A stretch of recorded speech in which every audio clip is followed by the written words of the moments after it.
Today, we're going to talk about the redemptive gift of teacher child and how to parent them. So, it's important to understand that the children with the teacher redemptive gift are naturally drawn to truth, stability, and curiosity. They thrive in environments where they feel safe, have space to explore ideas, and are encouraged to think deeply. What's important to understand about the children with the teacher redemptive gift is that they love learning. And they love digging deep into topics that interest them. And they ask thoughtful questions. They're naturally inquisitive, and they're often a calming presence in friendships and within their family.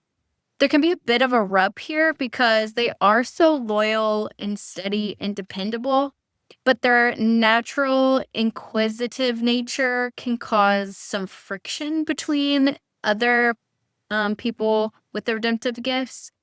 And so it's important to help your redemptive gift of teach your child understand this about themselves so that they can not necessarily suppress it, but be aware. Be aware that their natural curiosity or their natural questions that just keep coming are a bother to some people, but that they shouldn't suppress that just to help them to be aware.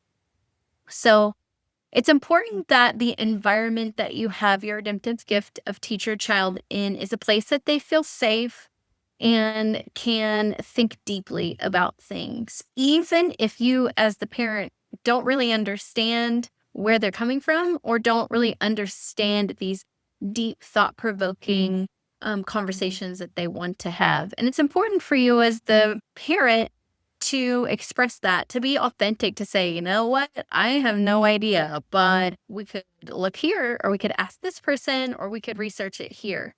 So by doing that, that creates that safe environment where they feel like they can express what is going on in their head without judgment, without criticism, but in a naturally inquisitive way.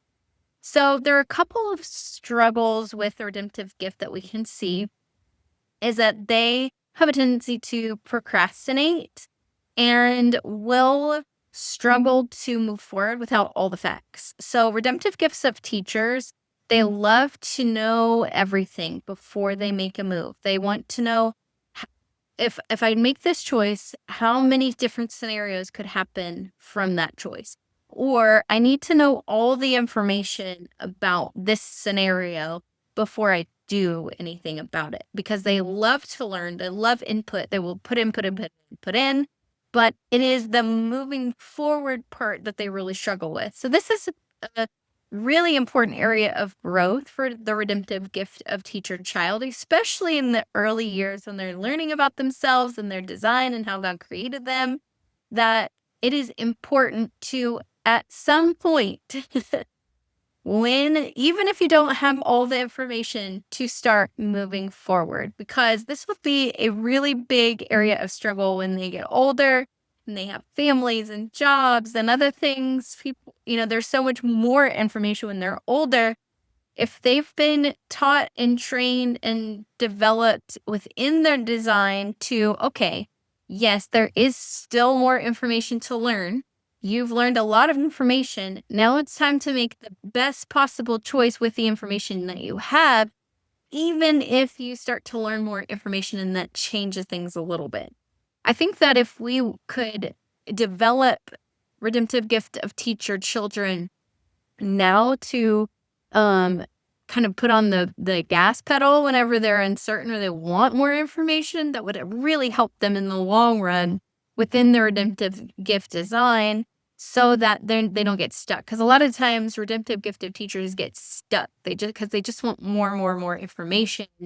And God is telling them to move forward, and they're like, but I need more. I need to know more. And that's not acting out in faith. That's acting in knowledge. So it's important to teach them and train them in that now when they're young, instead of them having to figure all that out later. So another struggle with the redemptive gift of teacher child is that they may appear detached or passive when they get overwhelmed. Responsibility is a really big principle for the redemptive gift of teacher to understand, because a lot of times they only want to take selective responsibility instead of responsibility for everything that they are required to take responsibility for. So by helping your redemptive gift of teacher child to grow in this area, that selective responsibility is not quite the goal. We want to be able to take all the responsibility of the things that we are responsible for. That will help them from being so overwhelmed, because a lot of times redemptive gift of teacher children will want to release that responsibility to other people and say, oh, okay, well, so-and-so will take care of it. But they really are required to take responsibility for themselves. So by not requiring them to take that responsibility, you are allowing them to be overwhelmed. And so therefore they just kind of like, I give up. So that's an important area of growth for the redemptive gift of teacher child. Another struggle is they can be cautious in relationships and slow to trust. Really, the redemptive gift of teacher child is kind of slow about a lot of things. And so it's important that you don't curse that part of their design, because I think that's an important part of their redemptive design, because a lot of the other gifts just want to rush through everything. And God has specifically designed the redemptive gift of teacher to take their time, be analytical, be, really intricate in their understanding of it before stepping. And while, like I said, it is important to grow within them the ability to step forward, it is also important not to curse the places where they are taking intentional time.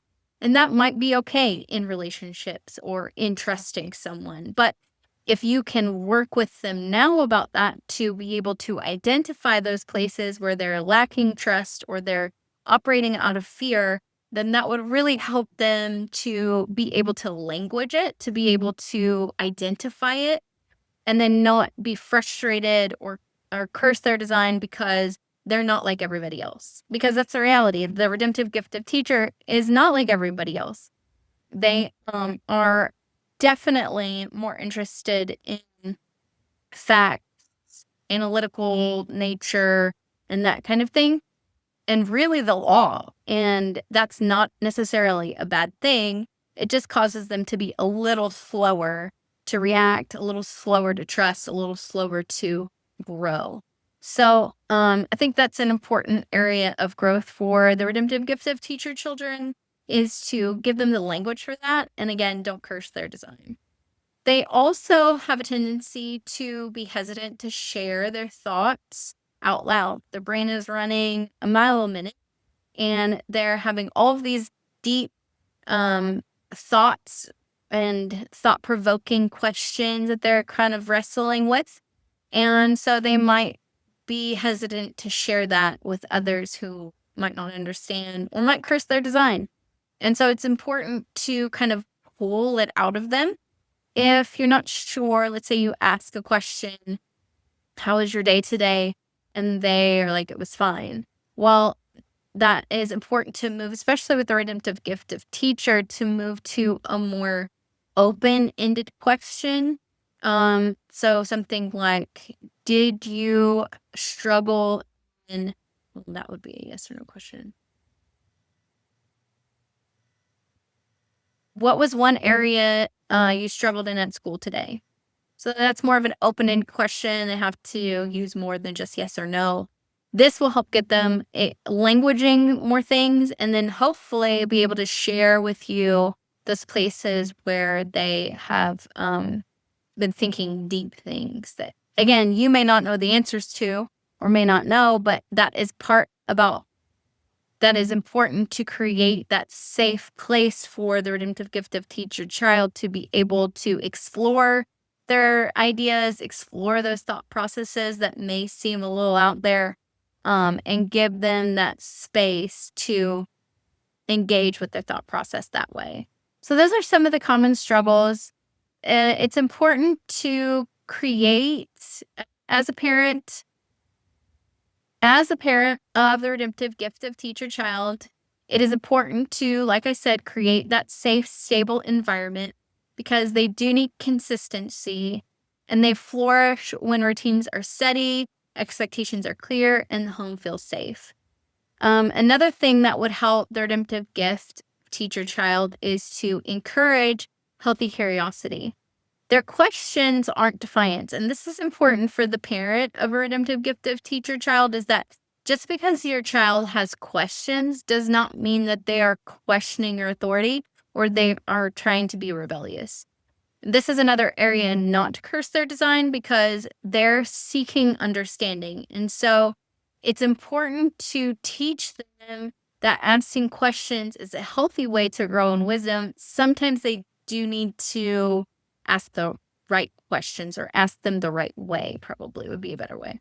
So there was one point with my teacher child that I got to that I finally said, okay, you've reached your question limit for today. If you have more questions, please write them down in your notebook because, she would ask question after question after question after question. And there gets to a point where as the parent, I'm feeling frustrated and overwhelmed and I don't want to take that out on her. So finding those places where you can reach your question limit, but allowing a different outlet for the questions is going to be super helpful for you as the parent of a redemptive gift of teacher child. It's also important to teach your child with the redemptive gift of teacher ownership and responsibility. Like I said, redemptive gift of teacher has struggles with responsibility and only wanting to take selective responsibility.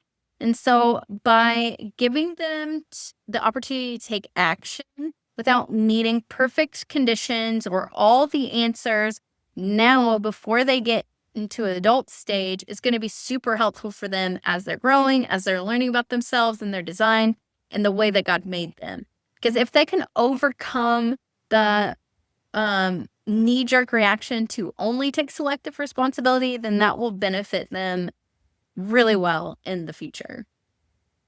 Another place is that you can call out their voice. Teacher kids can hold back their thoughts, especially in group settings.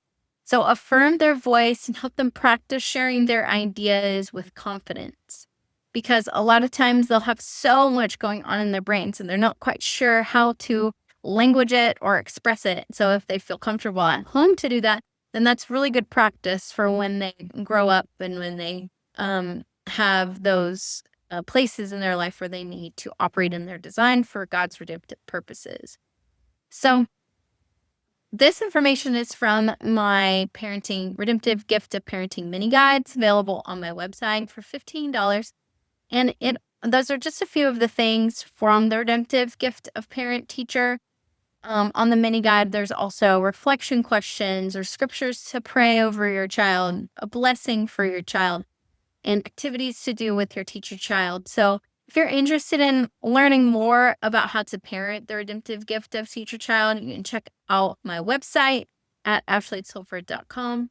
I also have the Redemptive Gifts Course available. Within that, you learn about each of the redemptive gifts, their design, and how to better parent a redemptive gift from your redemptive gift and your child's redemptive gift. So if you're interested in those, check out my website. And then check out the next video on parenting the redemptive gift of exhorter child.